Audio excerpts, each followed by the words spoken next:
Hey everyone, it's Ross and Jack. It's Tuesday morning. Ross, you've had an eventful morning. Yeah, some lass upstairs in my building burnt a toast. So obviously when that happens, being in a high-rise block of flats, the fire alarm goes off straight away. So I spent a good hour just sat in my car because it's sleet here in Newcastle at the minute, and that's not fun, is it, to be stood outside? And is it really? No, did it take long for the fire brigade to get there? Clarify that everything was an accident?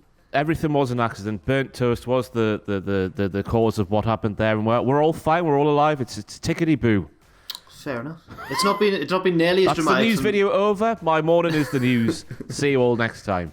It's not been nearly as dramatic for me and Owen, but thankfully there is some dramatic wrestling news to talk about. So, without any further ado, I'll read out the headlines. First of all, Edge's WrestleMania 37 opponent has reportedly been revealed. Next up, we take a look at the reason that a certain SmackDown superstar missed the Royal Rumble. And finally, a WWE legend has been cleared and will wrestle more in 2021. So first of all, Ross, where could we start without talking about Edge, obviously fresh off his amazing Rumble victory from number 1 on Sunday. Securing he brought it home for me. Brought it home. The Cultaholic Heavyweight Championship, absolutely. And also, it seems like now, well, it's been reported anyway, that we have an idea of who his WrestleMania opponent might be. According to Dave Meltzer, it seems like it's set to be Roman Reigns, which surprises me, especially after last night, where he seemed to be getting tangled up a little bit with Drew McIntyre. Red herrings all over the place, but I'm worried for Edge if he does go up against Roman Reigns. Not because, he's this mafia-style mob leader these days, but because, Jack, it's simply going to be the Battle of the Spears. And I might set the cat among the pigeons here, but Roman Reigns' spear is a hell of a lot better than Edge's. Yeah, it is a better spear. Now, I think that's probably true. Not saying that Edge is in any way anything other than an excellent wrestler still, but Roman's spear is probably better. When we were watching the Rumble, that opening match, Owen just said to me, well, Goldberg, he's still got a good spear, hasn't he? Goldberg's still got the best one, I think, out of the 3, probably. I don't know. I like Eric Rowan. No, Roman Reigns. Roman Reigns, he goes like there, doesn't he? He doesn't really go low, he goes high. And I think that makes it a hell of a lot more impactful. I think Roman Reigns today has the best spear in the WWE.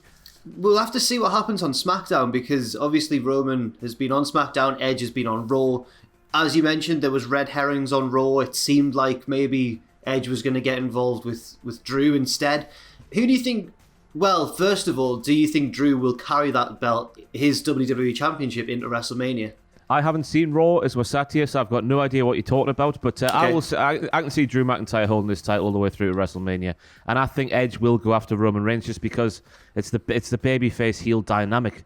That's what I'm looking at there, just reducing things down to a very simplistic sort of outlook. I reckon babyface versus heel, Edge versus Reigns, big WrestleMania match. It is a marquee match, isn't it? Oh, it absolutely is. But now I'm trying to wonder, if that is true, then who is Drew's opponent going to be? Because, sorry to spoil a little bit of Raw, but it happened at the very start, Ross, so it's all right. But Sheamus finally turned on Drew, that evil man. But I don't know, that seems like maybe a match they'd get out of the way on the road to WrestleMania. I can't quite decide in my head.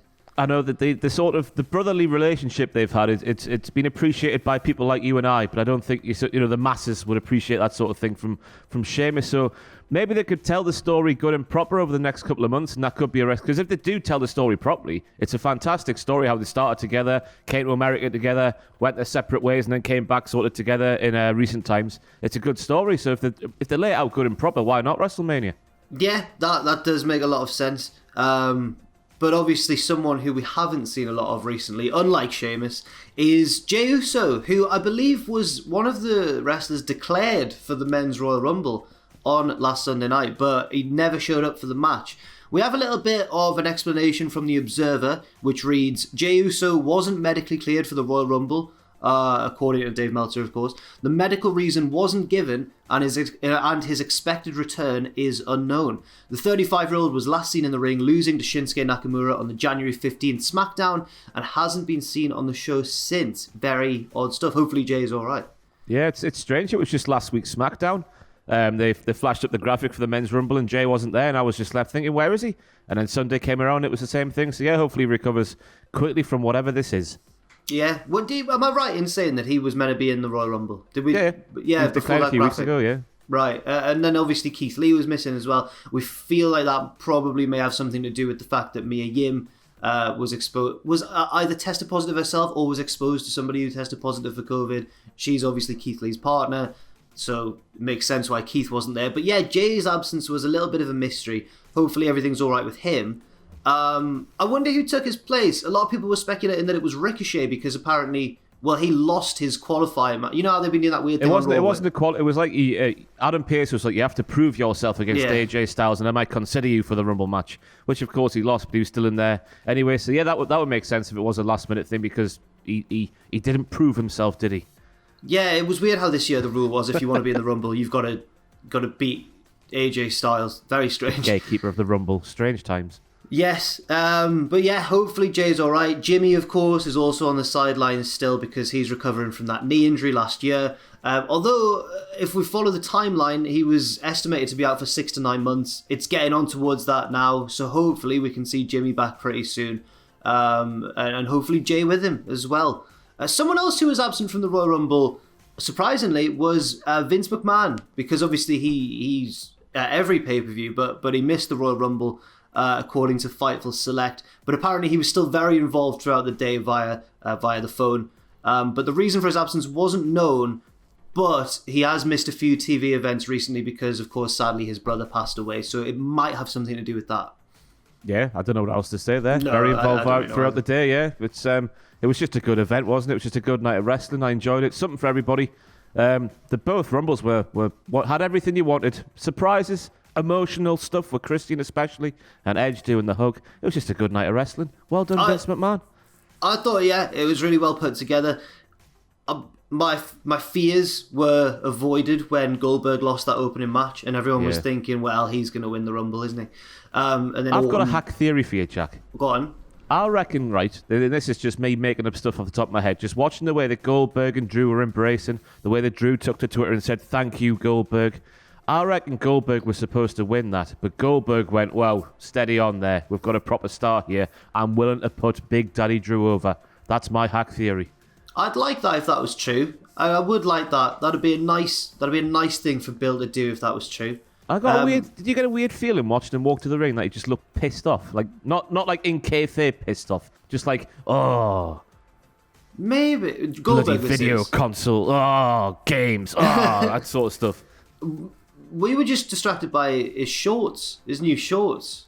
Fighting shorts, not pajama shorts, fighting shorts. Yeah, like Brock Lesnar style shorts. Yeah, with his tattoos logo stitched on or ironed on as well. It was very nice.